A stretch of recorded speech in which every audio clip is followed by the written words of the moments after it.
Question number 15 15 number का प्रश्न। Madan and company के लेखापाल ने परीक्षा सूची के 1000 रुपये के अंतर को उद्धृत खाते में अंतिम खाता बनाने के लिए नाम डेबिट कर दिया, किंतु इसके बाद निम्नलिखित त्रुटियां ज्ञात हुई। The accountant of Madan and Company transfer the difference of trial balance to suspense account. After making the final account, following error were detected. भाई इस लाइन में 1000 रुपीज़ का एक अमाउंट होना चाहिए जो कि मिसिंग है, तो आप ध्यान रखिएगा कि इस सस्पेंस अकाउंट में 1000 रुपीज़ का एरर है। हाँ, नेक्स्ट पहली एंट्री, विक्रय पुस्तक का योग 200 रुपये से कम लगाया गया। Sales book was under cost by 200 rupees. Second, 400 रुपये चंद्र कुमार से प्राप्त हुए, लेकिन उसके खाते में केवल 40 रुपये ही जमा किए गए। 400 rupees received from Chandra Kumar but his account was credited bye ₹40 only. Next transaction, 300 रुपये का क्रय खाते में 100 रुपये का ही लिखा गया। Purchases of 300 were recorded in purchase for ₹100 only. Fourth, ब्याज के 1360 रुपये दिए गए थे जो ब्याज खाते में लिखने से रह गए। ₹1360 were paid for interest were not recorded in interest account. उपरोक्त अशुद्धियों के संशोधन के लिए आवश्यक पंजी प्रविष्टियां कीजिए तथा उद्धृत खाता भी बनाइए। Pass unnecessary journal entries and prepare suspense account. Yes, हमारा नेक्स्ट क्वेश्चन है 15 नंबर का क्वेश्चन। मदन एंड कंपनी के अकाउंटेंट ने एक ट्रायल बैलेंस बनाया है जिसमें 1000 रुपीज़ का डिफरेंस आ रहा है, जिसे सस्पेंस अकाउंट के नाम से डेबिट कर दिया गया। सस्पेंस अकाउंट के नाम से क्या कर दिया गया? डेबिट कर दिया गया। ठीक है, इसे हम बाद में देखेंगे। पहली एंट्री है हमारी, विक्रय पुस्तक का योग 200 रुपये से कम लगाया। अंडर कास्ट रूल्स के अकॉर्डिंग चलते हैं। जब अंडर कास्ट लिखता है तो हम रूल्स के अकॉर्डिंग चलते हैं, मतलब सेल्स क्रेडिट होता है, सेल्स क्रेडिट होता है, क्रेडिट ही करेंगे। सेल्स क्रेडिट होता है, क्रेडिट ही करेंगे। ये लिखा हमने 200 रुपीज़।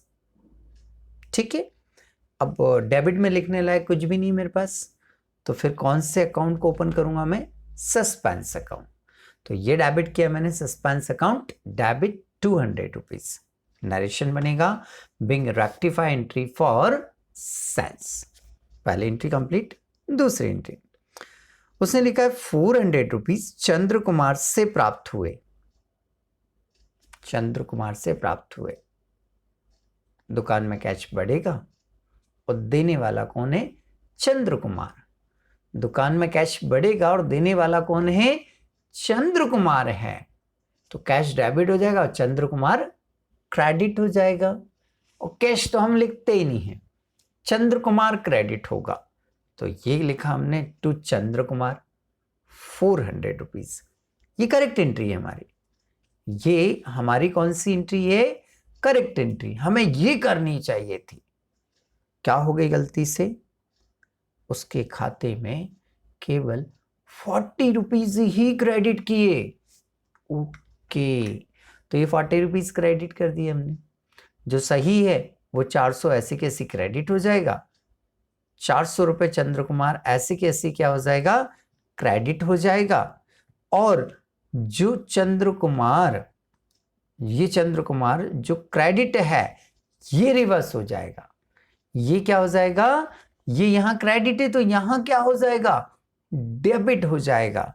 तो ये डेबिट कर दिया हमने। अब आप देखिए यहाँ 400 क्रेडिट और 40 रुपये, 40 रुपीज़ ही डेबिट है। 400 क्रेडिट और 40 रुपीज़ ही डेबिट है, तो 360 यहाँ डेबिट में कम पड़ रहा है। 360 यहां डेबिट में कम पड़ रहा है, तो जब अमाउंट का डिफरेंस आता है तो उसे किस नाम से लिखते हैं हम? Suspense account. तो यहां लिखेंगे suspense account debit. Yes narration, being rectify entry for Chandra Kumar. ये हमारी सेकंड एंट्री कंप्लीट होती है। थर्ड एंट्री देखिएगा क्या लिखा है उसने। 300 रुपए का क्रय, परचेसेस कितने का किया? देखो जरा उसमें 300 रुपए का परचेस किया है। परचेस डेबिट होता है तो डेबिट करना था। 100 रुपए से डेबिट किया उसने। ओके, तो जो करेक्ट है वो यहां रेक्टिफाइंग एंट्री में एज इट इज आ जाएगा। डेबिट है, डेबिट ही लिखेंगे। और जो गलत डेबिट है 100 रुपए, वो अपना प्लेस चेंज करेगा, क्रेडिट हो जाएगा 100 रुपए से।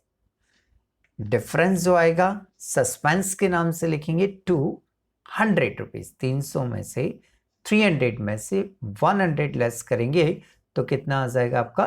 200।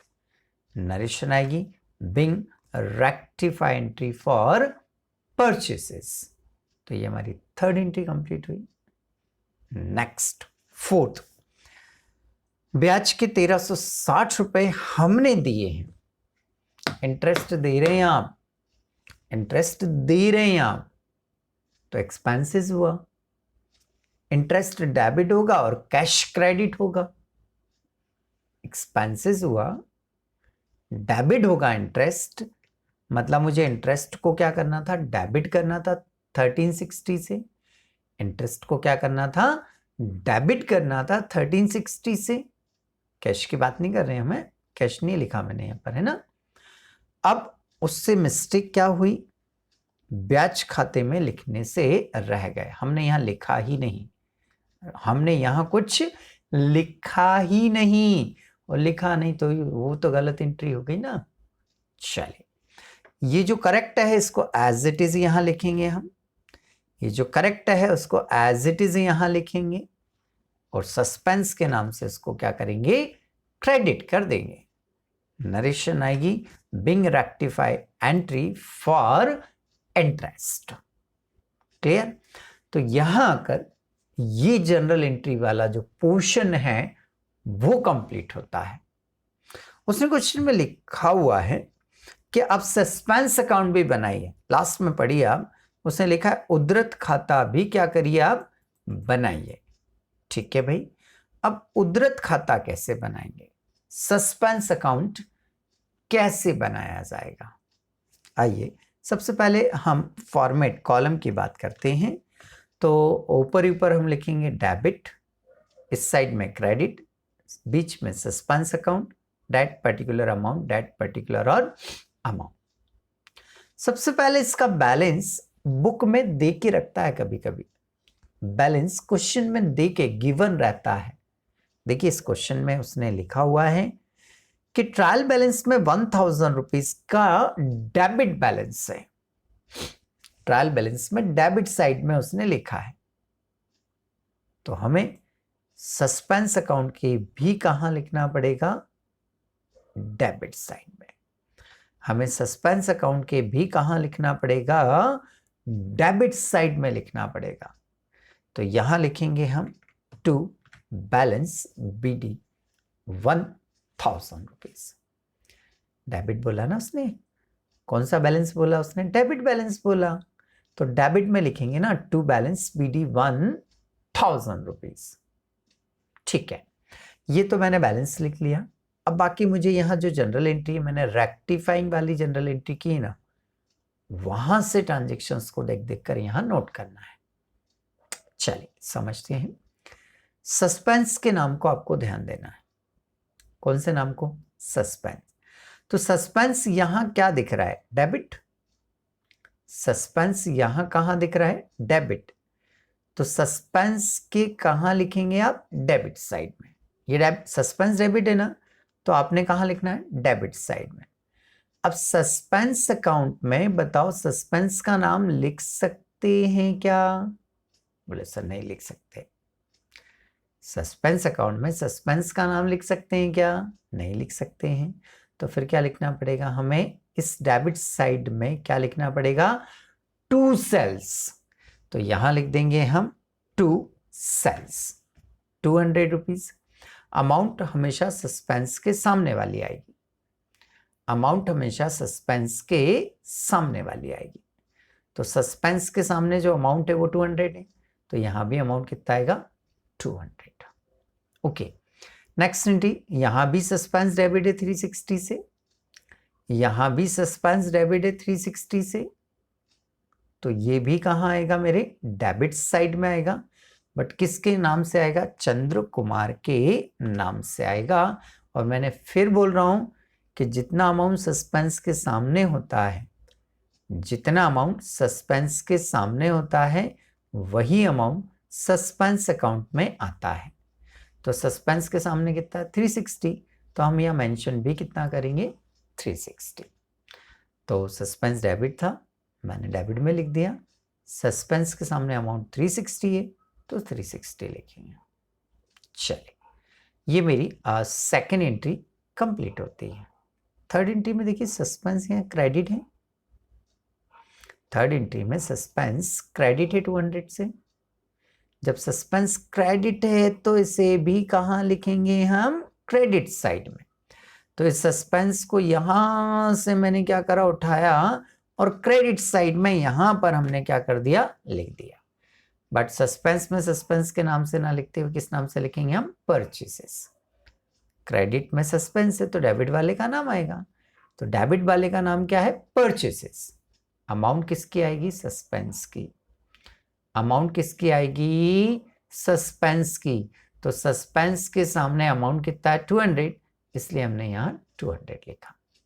क्लियर? नेक्स्ट, सस्पेंस यहां 1360, 1360 क्रेडिट है, तो ये भी कहां आ जाएगा? क्रेडिट में बाय इंटरेस्ट। ओके, 4 एंट्रियां थी मेरी, चारों एंट्रियां कंप्लीट हो गई। अब मैं दोनों साइड की क्या लगाऊंगा? टोटल लगाऊंगा। जब मेरा अकाउंट कंप्लीट हो गया तो टोटल लगाऊंगा। दोनों साइड की टोटल क्या आनी चाहिए? इक्वल आना चाहिए, बराबर आना चाहिए, तो मेरा सवाल सही है। तो देख लेते हैं भाई टोटल लगा के। डेबिट साइड भी 1560 और क्रेडिट साइड भी 1560 आ रहा है, इसका मतलब मेरा सस्पेंस अकाउंट सही है। ठीक है, तो यहां आकर हमारा ये जो क्वेश्चन है वो कंप्लीट हो जाता है।